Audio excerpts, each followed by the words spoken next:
I want to talk about how 9 to 5s don't suck. You just may not be working the right one.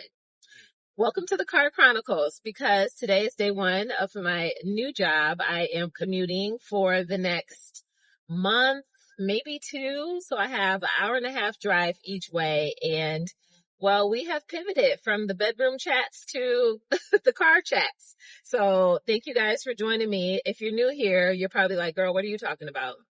I started this journey about a couple months ago talking about soul sucking jobs, doing work that doesn't align, to the point where I took a leap, stepped out on faith, quit my job at the time, and starting a new job today that is in alignment with what I desire. And it respectfully combines my skill sets in operations with my desire in nonprofit work. So God has been good. It's the best of both worlds for me for right now.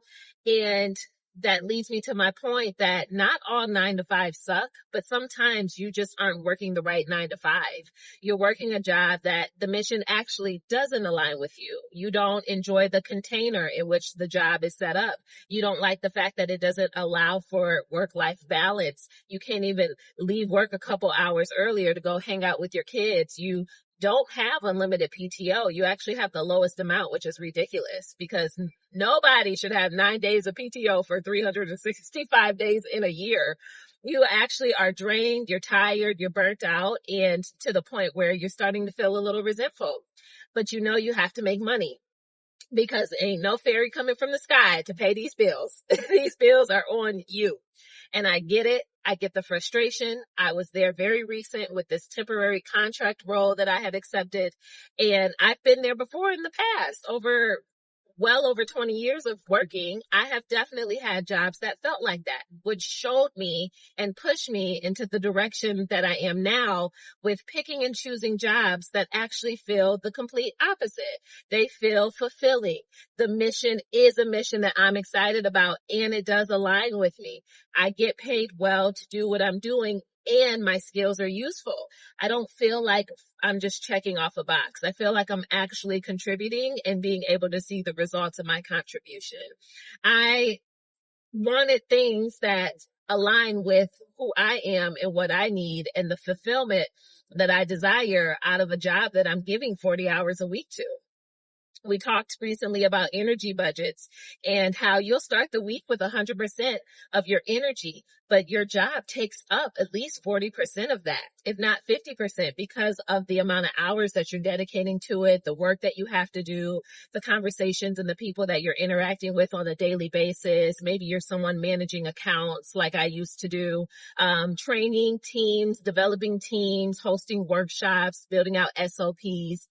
Baby, all of that. Y'all know exactly what I'm talking about. So when it's all said and done, by the time Friday hits, you're like, yeah, I'm ready to let out, ready to go. Because so much of your energy has been given away to this job.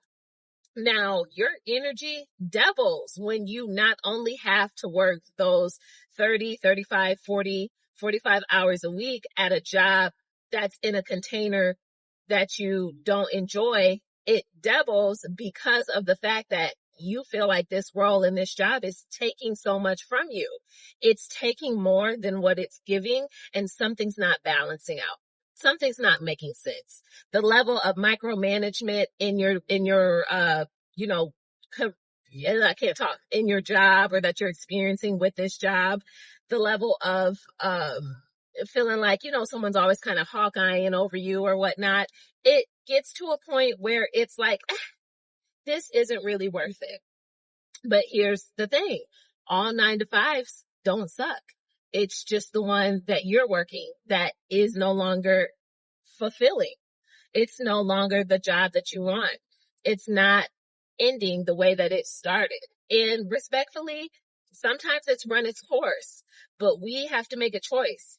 We get to choose, we get to decide, and we get to figure out how much longer are we going to ride this wave? How much longer am I going to, stay on this horse? Is it time for me to get off now because my legs are burning, my thighs feel tight, I don't have, any more energy to give? Like, what does that look like? So that is something that we absolutely get to decide in like our day-to-day life. in how we decide to show up and what it is that we want to do. And if it doesn't align, if it doesn't work for you anymore, then you get to make that decision too. Hold on one second. Let me get over. So he's doing all that. He can like have it. So separate from all of that, like, I think it's just really important when we get to that point to be honest with like what our needs are, to be honest with like how we want to be able to move forward, to be honest with what's going to be the best suit, the best fit, the best whatever for whatever it is that we're doing, for where we're headed. And sometimes it's going to be uncomfortable. Sometimes you're going to end up having to, I don't want to say you have to suffer, but in a sense, I want to say that the leaps are uncomfortable. But there are positions, there are places, there are roles that are going to feel more fulfilling than what you're doing today. You just have to decide to step out and take the leap if you want to, if you're ready to. And sometimes you even have to do it when you're not even ready. Sometimes it does require you to take the leap when you're not ready. I know I keep saying sometimes because there's so many different variables in place here pertaining to whatever you're doing. But I just say that within the sense of it's going to require something. I don't know what the something is for you, but it's going to require one of those things that I've shared. And that's just the facts. That's just what it is. The 9-to-5s, the girls, I feel like a couple years ago, definitely just left them. People had other beautiful opportunities that started sprouting up and becoming available. We know in this age, I gotta fix this crook in my neck because I'm like, we know in this age, there are many different ways, more than ever, to generate income and make money. And we definitely saw a wave of that. We saw a wave of women that were doing so well on Instagram during the pandemic. They had offers left and right. They were teaching us different courses, honey. They started, teaching you how to be a virtual assistant. They were teaching you how to plan your content in social media. They were teaching you so many different things, and different people were able to step out in different ways with their coaching and things like that became sustainable for them. And baby, trust me, I was cheering far and wide, and I was definitely purchasing some products from a few of these ladies too. And then I started to notice about a year and a half, probably 2 years ago, honestly, women were going back to work. Some of your favorites were going back to careers, to stability. They wanted the stable paycheck because entrepreneurship, y'all, I still haven't had coffee this morning. Entrepreneurship didn't fully create stability for some people. Let's just be real. It's a heck of a leap. I've tried it a few times myself, and I realized I'm kind of a hybrid girly, but Lord, have your way. Okay? You want to show out and show me something new? I'm here for it. Your will be done. But to my awareness, currently, I'm a hybrid type of woman where I enjoy the stability of my full-time 9-to-5 and the possibility and potential of the money that's coming in separately from that.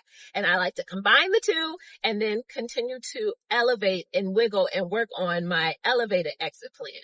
Now, I am in grad school right now, as I'm pivoting even more into my career. So essentially, I'm not trying to exit from my career. I'm excited to step into the work that I'll be doing. And I'm excited that it's going to fit the container of my personal desires. There's many different routes and many different ways you can go with my future career in mental health. But I love the beauty that there are ways that give me autonomy and freedom of my time and how I create and set the schedule. And knowing that I'm a woman, I want to travel. I want to be able to attend and have speaking events and engagements that I'm, the speaker of. There's different modalities and different learnings and things like that I want to get into and be able to use those for hosting retreats and just different things and ventures that I want to be able to put my foot into, even coming into corporate spaces and corporate offices and having a training for the leaders, for their leadership team. There's just different things that I want to do with where I'm headed. And I'm excited that it feels like there's no glass ceiling with that, so separate from like those desires in that realm, finding the right 9-to-5 can greatly change your life, elevate your income, because we know money provides options and options provide freedom. There are certain 9 to 5s that you can tap into that will give you that work-life balance you've been wanting.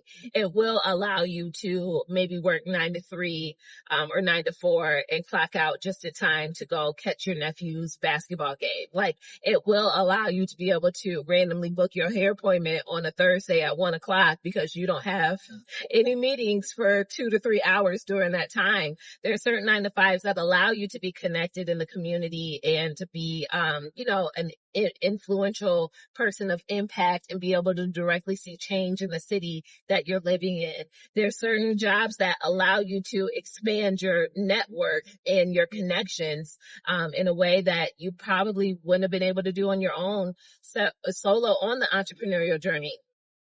There's so many different roles out there that are available, but you just have to figure out what your needs are and get something that pertains to the needs that you have, the desire that you have, and something that's going to shift you in the direction that you're going. I did not come with a tech background when I got into tech. That's not my background. My background is customer experience. It's people, operations, training, development, enablement. Excuse me. I'm really strong in the operational background, but very heavy in like customer presence. And I've worked in retail, I've worked in healthcare, I've worked in fintech, I've worked in SaaS tech. Now I'm in nonprofit work. And so the combination, I think the more diverse your experience is, the more powerful you are. I do, because you are a person that wears multiple hats. Your agility is fluid amongst like these different transferable skills that you have. You can check off probably more boxes than the common person because you are already coming in understanding systems. You're already coming in understanding ops. You've already come in with like, Salesforce experience, Dayforce, all these other systems and tools. Maybe you're in HR, ADP very well. You're already coming in with this awareness. And I think just like a multifaceted person, a person with multifaceted skill sets is a powerful person. It's just about showcasing your resume in a way that that's highlighted and it's elevated. We have to stop dimming down and keeping our expertise basic. We've got to stop doing that because you know more than what you know. It is no easy thing for you to be managing a multi-million-dollar business, grow the revenue year over year while you're still managing teams, getting out the shipment in a timely manner, being fluid and adjusting schedules as people call in, call off, show up late, finding coverage. That is no small thing.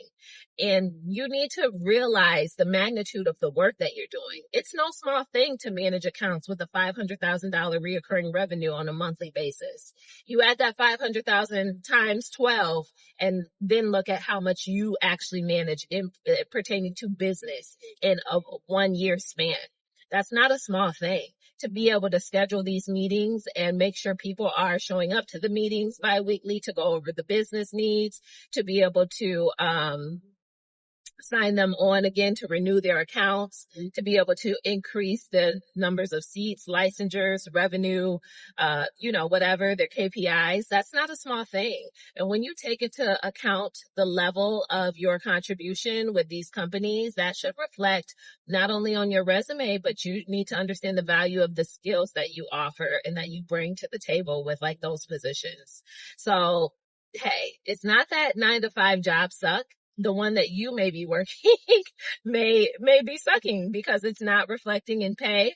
It's not reflecting in benefits. It's not reflecting in PTO. It's not reflecting in like the daily experience. It's not reflecting in, adding to the work-life balance that you want. It's not getting you closer to freedom. You feel like you're even further away. So guess what? You need to look at what needs to change and make some changes. Because if you stay like that, that is on you. I could have very well chose to stay in that little soul sucking job. I could have very well chose to stay there and still be clocking in today. I wouldn't be driving and commuting to work. I would be clocking into the position that I was just clocking in, the one that The only part I enjoyed about it was talking to some of the members, hearing their story on a day-to-day basis, never knowing who you're going to connect with and who you're going to speak with. I'm hearing someone else's oncology journey that's about to freeze their eggs and being able to say, hey, girl, I actually did that 5 years ago now myself. Good for you for taking that step as you're planning for the future you. I got to get to the masseuse. That part was the highlight because I enjoyed the people factor. Everything else that came with it, that was the makeup of that position, was not, I repeat, was not in alignment for me. Grateful for the lessons, the awareness, and the need to having had spent a couple months in that position to be able to be here today, because God went forward and aligned whatever he needed to align for me to be able to open up the door for where I'm headed today. I'm grateful, but I'm grateful that I also made a choice. I'm grateful that I prayed and took time to talk to God about it. I'm grateful that I was aware with how I was feeling. I was in tune with how I was feeling, and I didn't ignore how I was feeling. I'm grateful that my bounce back is much quicker now. Like, I don't have as much downtime when I'm feeling a way about something and I just keep sitting in it and purposely like torturing myself with remaining in that feeling. I'm not doing that anymore. I used to do that to push through, to, show a good name for myself, to be able to say, hey, I said I'm sticking to this for 6 months. I'm here for all 6 months. Baby, when I gotta be out, when it's time to be out, I'm out. You hear me? And I'm grateful that that was the decision and choice that I made, because I'm so excited for today. I'm so excited for the change. And I'm amazed at how quickly my yes, like rippled, affected into my other areas of my life. In all other areas of my life. Financially, mentally, joyfully, soulfully, all of it. That one leap of faith created this big old pool of like overflow. I'm excited and grateful. So, the 9 to 5, there's nothing wrong with the 9 to 5, honey, but it may be the 9 to 5 that you have.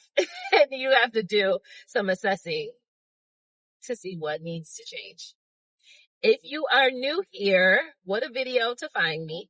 I'm Renee. This is Renee in Session. And for the next month, we just may be doing like car chats until the weekends, because I'm commuting to and from my new job. I'm so excited about this commute.